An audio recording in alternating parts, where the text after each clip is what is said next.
உங்கள் கெப்பாசிட்டிக்கு நீங்கள் ஈக்விட்டியில் இன்வெஸ்ட் பண்ணுறீங்களா? நிறைய பேர் ஈக்விட்டி இன்வெஸ்டிங்கை சும்மா தொட்டுக்கிறாங்க ஊறுகாய் மாதிரி. ரியல் எஸ்டேட்டில் அவங்களுக்கு கெப்பாசிட்டி 100னா அதை விட அதிகமாக பணத்தை போடுறாங்க. அதாவது நீங்கள் உங்களுடைய வருமானத்துக்கு இவ்வளோ பணம் தான் நீங்கள் ரியல் எஸ்டேட்டில் இன்வெஸ்ட் பண்ணலான்னா உங்கள் வருமானத்தை மீறி ஒரு அசட்டை வாங்குறீங்க. அது ஃப்ளாட்டாக இருக்கலாம், பிளாட்டாக இருக்கலாம். உங்கள் கெப்பாசிட்டிக்கு மேலே போய் எப்படியாவது எங்கேயாவது பணத்தை தேத்தி நீங்கள் அதை செய்கிறீங்க. நிறைய பேர் பண்ணுறாங்க. இது நகையும் அப்படி தான். விலை இவ்வளோ ஏறி போச்சு, அப்போ நம்மளுடைய கெப்பாசிட்டி டு பை குறைஞ்சி போச்சு. ஆனால் அதே அளவு வாங்கணும்னு ஒரு ஆசை இருக்குது. ஸோ கெப்பாசிட்டியை மீறி பணத்தை செலவு பண்ணி நகை வாங்கிறது ரொம்ப காமன். ஸோ கோல்ட்லேயே நிறைய பேர் கெப்பாசிட்டியை மீறி இன்வெஸ்ட் பண்ணுறாங்க.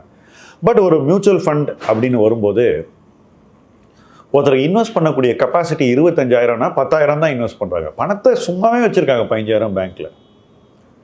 ஆனால் அவங்க கெப்பாசிட்டிக்கு கீழே இன்வெஸ்ட் பண்ணுறாங்க.